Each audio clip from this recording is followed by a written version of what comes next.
আজকের সবার সভাপতি মণ্ডলী, মঞ্চে প্রাদেশিক কৃষক সভার সম্পাদক অমল হালদার সহ নেতৃত্ব, বন্ধুগণ, মা ও বোনেরা, যেতে হবে এই কথাই আমরা বলেছি।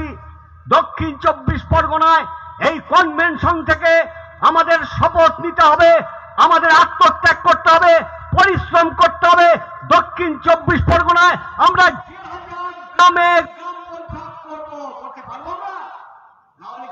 না চাকা। দক্ষিণ 24 পরগনার প্রত্যেকটা বাজারে আমরা মিছিল করব, দক্ষিণ 24 পরগনার প্রত্যেকটা গঞ্জে আমরা, দক্ষিণ 24 পরগনার অন্ততপক্ষে 50% গরিব মানুষের বাড়ি আমরা যাব, দাবায় বসবো, চা পানি খাবো। তাহলে দেখবেন অনেকটাই ঘুরবে। ধৈর্য করে লম্বা লড়াইটা, এ লড়াই লম্বা লড়াই, সেই লড়াই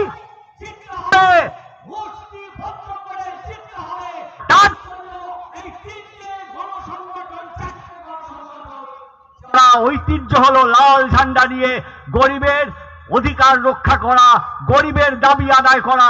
যে কথা আমরা সেই প্রবাস রাজ থেকেই জেলায় আমরা শিখেছি, আমরা যারা উত্তরসূরি আছি কার্যকরী করব।